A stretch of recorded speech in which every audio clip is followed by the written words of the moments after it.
Welcome. Of course, you can check us out live on Roots FM Facebook page and Denise Isis Miller's Facebook page, as well as we log into Kenya and YouTube. Yeah. And YouTube as well. Thanks, Dwight. Yeah, so it's 90 minutes to the hour of 11 o'clock. Greetings, my brother. Yeah, man. Blessed Lord. Abariza Gioni. Good evening in Kiswahili. Say it again, please. Abariza Gioni. Abariza Zioni. Yes. Gioni, Jioni. Oh, Gioni. Good evening. Good evening. Good evening. Well, how do I say good morning? Tell me how to say good morning to you. Interview. I'm on the phone in an interview. Oh, I say good morning. Right. Oh, Abariza Asubui.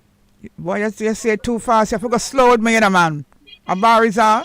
Abariza Asubui. That means good morning in Kiswahili. All right. Maybe we can take an next bus. We have to take. I'm in an interview, so we can walk it over. Come. Yeah, Nata. Yeah, oh my God, you're so busy. But okay, let's focus now. Let's focus.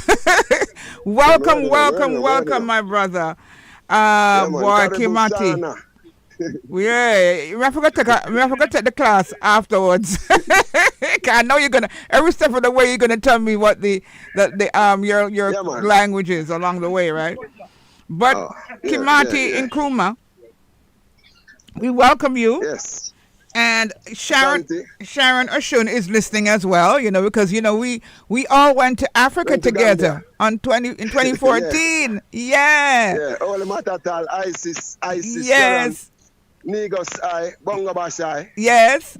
Even Muta was there, but he didn't challenge us exactly. Right, and Sizzla. Yes, yeah, man. What a beautiful experience that was, and we're hoping to make it happen again. But your work, your work and your passion, because we have to make people understand that you did some extremely good work here in Jamaica in terms of football coaching. What's your word for coaching in Kenya now?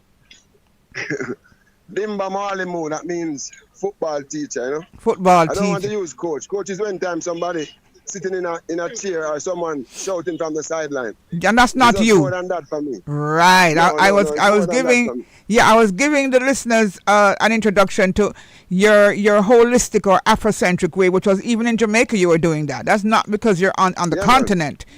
You were doing that. You had that position, and of course you worked with Denham Town High School, Boys Town, Trench Town, Tivoli Gardens, Premier League, and Iritical Kush. Yeah. And now you're in Kenya. Yeah, even Bridgeport Primary. Where? That's where it started. It started in Bridgeport Primary. My daughter didn't get vaccinated for school. No school wanted to take her. And the principal from Bridgeport Primary took her. So I tell her I will repay back the school by teaching them. And we went to the 4 finals, 1-2, and lose 2 in 5 years. Wow. Awesome. Yeah, man. I love the vibration there. So now, how long have you been in Tanzania/Kenya? Well, I travel.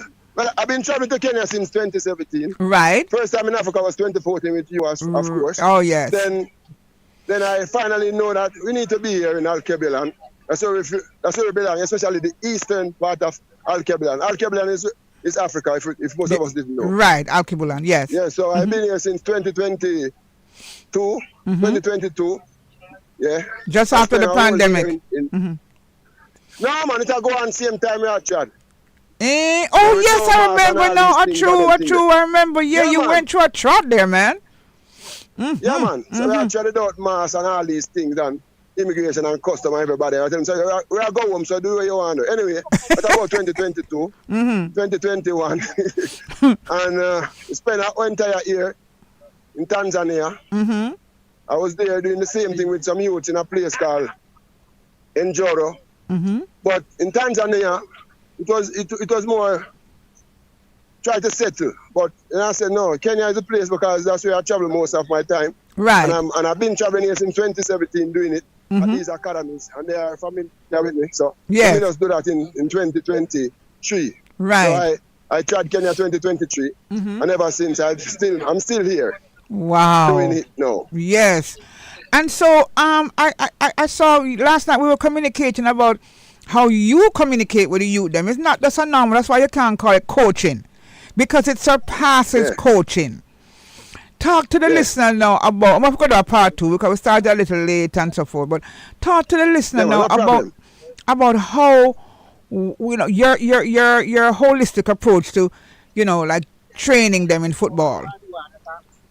As I told you last night on the phone, I want you to lead and I will follow. I don't want to get off into nothing that you don't want me to talk about. So whatever I'm talking about, you make sure you keep me in line, and then if you want to cut and move forward, sure, do the same thing. You get it? So let me kick it off. Yes. Yeah. So as an African, when I was in the US, I was always thinking to myself, as a Rasta man, a Pan-Africanist, how can I contribute to Africa on a whole? And most of us are musicians, yes, and so on and so forth. Me, I say, okay, let me use sports with an holistic approach from an African standpoint, which will even better, because the youths and their parents, the youths may show up, but the parents will not send them when they want to come to a Rasta man teaching them sport. So I say, or even teaching them about Africa. Right. So I say, let me use sport as a magnet to pull them in, and then I will unleash on them an African-centered approach, holistically. So, so all the African dialects and languages that you can use as unity, instead of using that word unity, or unity as a Rastaman would say, I would use them in terms of getting them to cooperate and doing it together. So, Ubuntu mean I am because you are. That's right. Umoja in Kiswahili is really mean unity. You know what I'm saying? So these words we'll use to get them to do the greatest things they can. Even seeing things only from an African perspective. So these youths, they can't celebrate like Europeans. They can't give me a European name. They have to give me their African name. And we use that name until this time now. Most of them even love it, and they're surprised by it, because they were saying, oh, it's too long, or maybe it's too tongue twisting. I said, no, but that's your tongue. The European tongue is not your tongue. You overs. So I'll make sure. All right, I have one walking right next to me now. They call him Junior, but his name is Aikali. Yeah, so no Junior business. Aikali. Yeah. Good. So what does Aikali mean? Let me say hi to him. What Aikali mean in law? Brains. Yeah. It means brains. Brains. And then what it means? Aikali, say something. Don't say I. Let's say big up. Big up. Big up. Tell him he's talking to Jamaica. He know you're talking to Jamaica, right? You're talking to Jamaica. So let's say something to Jamaica. Yeah? Greetings. Big up. Big up, man. Hakuna Matata. No, what does that mean? I feel so bad, Kimati, because I don't know the language. Hakuna Matata mean everything good, man. No worry, man. Everything iron. Oh, right? So sweet. Yeah, I'm not Shida. No problem. No problem. And I have to tell you, you see Wagwan? Them love say that. Them love say Wagwan. Wagwan. I think Wagwan is Kiswahili. Anyway. Yes. So I call him next to me, and then his mother call him Junior. I'll never call him Junior. Never call him Junior. I have Benedict next to me, but I'll never call him Benedict. I'll call him Owenga. That's his name. What does it mean? Owenga. What does Owenga mean? Owenga means a good person. Oh, and you sound like a good person. Yeah, man, you sound like a good person. Yes. Yeah, man, he's a really, really good youth. So now we try to have them to love whatever is given to them from birth as an African. Get it? So that's the holistic approach in identifying everything to an African reality, an African perspective, an African point of view. But people will probably be saying that, but that's obvious, Kimati, because they're in Africa, they're in Kenya, so that's obvious. No, Apana mean no. Apana, it's not obvious. Like I'm telling to you now, the parents will call their child Junior. Right. And Benedict. Benedict is a Catholic name. Pope Benedict. So I only want to call her African Benedict. He's not Italian. Yeah, he's African. Good. You understand? You understand? So we can't allow these things to seep in the African culture. And have the youth accepting it as their reality when it is a European reality, the enslaver reality. Even when we have games, we don't pray. They can't pray. If they should ever pray, I'll never teach them again. Because that's illusion. So we have to work So, towards so, what we so, want, okay. our objective. So then you have to clarify that though, because some people, like for instance, when I say prayer, I mean it can be called affirmation also. Okay. Affirming what I want done today. Affirming an affirmation from an African perspective, nothing is wrong with that. Right. Now, when someone gonna stoop or maybe stand and look up in the clouds and quoting European words and terminologies, then that's an illusion. Me and you know that. It's different from libation and affirmation. Right. Yeah. The cultures are totally different. It's a totally different culture and a totally different way of affirming what you want. Because every morning that I get up, I affirm what I want. I affirm and work it. towards it. And work towards it. And work towards it. And Yes. So it cannot be an illusion. Okay. Right. No, what the Europeans have given us is illusionary. Is to say it and hopefully it happen. Hoping for it to happen. We're not hoping anything. No, man. Yeah. Good. Yeah. And not working for it. You get it? Yes. So I'm instilling in these youths around me. We call them youth is called Kijana and youth is called Vijana. Kijana? So the Vijanas I try. Yeah, Kijana one, Vijana more than one. Okay, great. We're learning this morning, boy. Yeah. Thanks. Yeah, man. So me, I try to get that in them, to instill in them. So look here, we must do everything from African perspective, and don't confuse African perspective with European ideology that has brought through the enslavement of the Africans and the colonization. And Kenya was one of the last place, one of the last countries to be so-called uncolonized. Right. You get it? Yeah. Because the Kenya Land Freedom Army, the KLAF, or they would say Mau Mau, which I don't use because there's no Kenyan language out of the 47 ethnic group that says Mau Mau. But we would, even within the Rastafarian community, use this Mau Mau. We talk about Mau Mau warriors. You know the history of all of that, and that they were originally with locks. Yeah, but Paulie, sorry, you can go ahead. Huh? No, say what you're saying. No, man, I said it. I said that the Mau Mau warriors originally, in terms of the Rastafari concept, in terms of locks and all of that, that's very important within our culture. Okay, fine, and that's true. But I'm saying the misrepresentation of the word is coming from the British. Okay. Because they don't know. Yeah, just like how they said Didan Kimati. There's no Kikuyu name, Didan. That's a European terminology and European way of saying Kimati Wasi Huri, the son of Wasi Huri. Okay. So it's even more than beyond that. Right. But Katachi would say the miseducation of the African. So we hear someone say something, we repeat it, we don't research it. Exactly. And then we run with it. Exactly. Muta always says if you repeat a lie, it becomes true. And so we repeat the lie, more, not knowing that. Yes. Even us, even I and I. Army. Yes. Good. And that used to happen to I and I too until I realize it's not so. So you don't use mama, right? You get it? Yes. So in terms of holistic approach, these are the things that we do. Holistic approach. From an African-centered point of view. They even let them know Dada Kwanzaa, Dada first, woman first. You get it? Beautiful. So anytime we're going into these bus and these matatus, we don't push a Dada out the way, or a sister. Dada means sister, Kaka means brother. So we don't push a Dada out the way. You allow her to go and then you follow. Man, which in the culture it's not like that. Right. Look at that. It's more like in Jamaica. Kenya, yes. I think Kenya is the brother of Jamaica. They even play more of the music than Jamaica play music. You mean the reggae and dancehall? Someone walking a bus, a car, they play reggae music and everything possible. That's why I couldn't go in a bus and do this interview with you.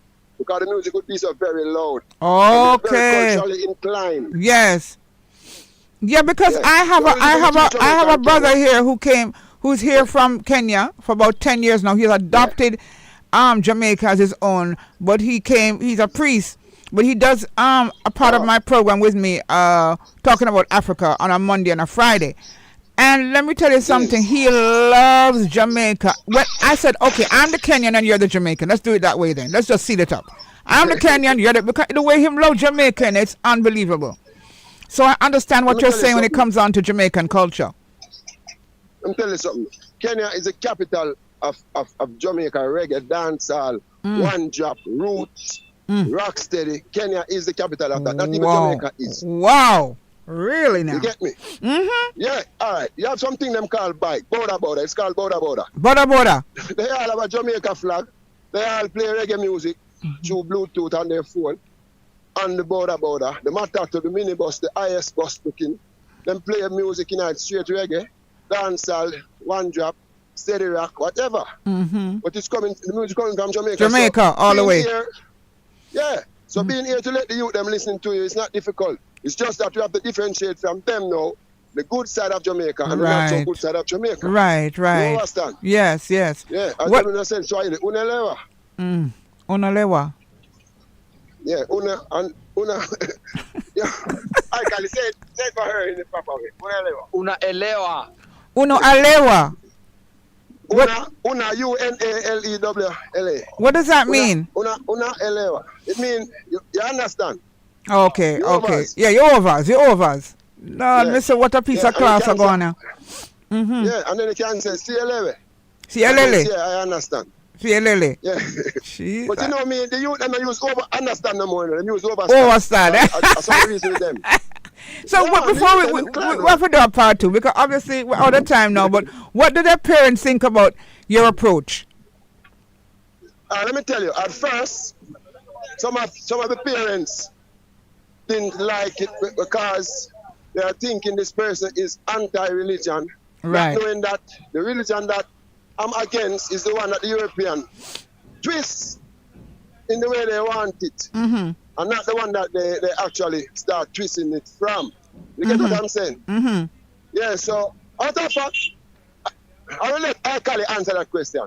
She asked me what the parents think about my approach in terms of your teaching. Centeredness. Yes. And remember one of your parents didn't like what I was saying. So maybe you can say something to her like in 1 minute about what your mother was saying. Yeah, about what my mom was saying. Yeah, my mom was thinking like the way Kimati is not talking much about religious. My mother was like not into it because my mother is one person who's like going to church. So he was like, I should now stop being close to him somehow because of that. Yeah, until even Kimati came to our house, talk to her. Yeah, now they understand each other. Oh, beautiful! That's so nice. So he went to Kimati eventually went to your mom and spoke to your mom directly. Yeah. Kimati came to our house, then they talked. Yeah. Beautiful. I'm looking forward to seeing you. Yeah, we're supposed to be going to Tanzania later on this year, and of course we're going to have to head over to Kenya, right next door to each other, right, Kimati? Okay. Yeah. Yeah, Tanzania is right next door. Right, Kimati? I'm Owenga. Huh? I'm Owenga. Let me now tell you my experience. Okay, but we're out of time basically, so we probably have to do probably do a part two. But just quickly, go ahead. Yeah, you see here in Africa, the parents say every Sunday, you just go to church. And the Sundays we have game days, match days. and they tell you to go to church, and even if the pastor extends, just to stay in church until church ends. So you couldn't play ball. They now make you miss the game, and this game you see is also important. Yes. It can help us. Yeah, it can help us earn something. Yes, it's a spirit. It's a part. It's not just football. It's a spiritual experience as well. We can't take football lightly. The whole idea of you participating in a game is a spiritual experience as well. Yeah, that's why Kimathi taught us. He talked to my aunt, who is Aikali's mom. Yeah, and at least he tried to understand. My aunt understood. Right. Beautiful. Looking forward to meeting you when we come. Good. That's excellent. Nice talking to you. Thank you so much. Take care. All right. Kimati. Kimati, that's so awesome. But we're out of time. We're out of time now. It's a minute to 11. I'm going to the next feature. So listen, we definitely have to talk again, my brother, because there's so much to talk about over there with Kenya, the experiences there and so forth. So I'll talk to you and let you know when we can do a part two with the boys there as well. Yeah, man. So if you want to give me 1 minute and 30 seconds, so we can pick up the ones them in a sea view. Yes. Some of them, some little 30 seconds. Denhamton, Trenchtown, Tivoli Gardens, Jamaica, Portmore, Obi Azikiwe, Country Farmhouse, Aritical, Kushite, Aingo, and Kiswahili. That means the struggle is continuing, but we will end it. Pigano na Andilea, Ushindi ni Akika. Pigano na Andilea, Ushindi ni Akika. Imagine, I speak of myself. Give thanks. You too. Bless up yourself. Thank you so much. We'll talk again soon. Awesome. Yeah, awesome. Thank you so much. Wow, yes. All the way from Kenya there. Kimati, Jamaican.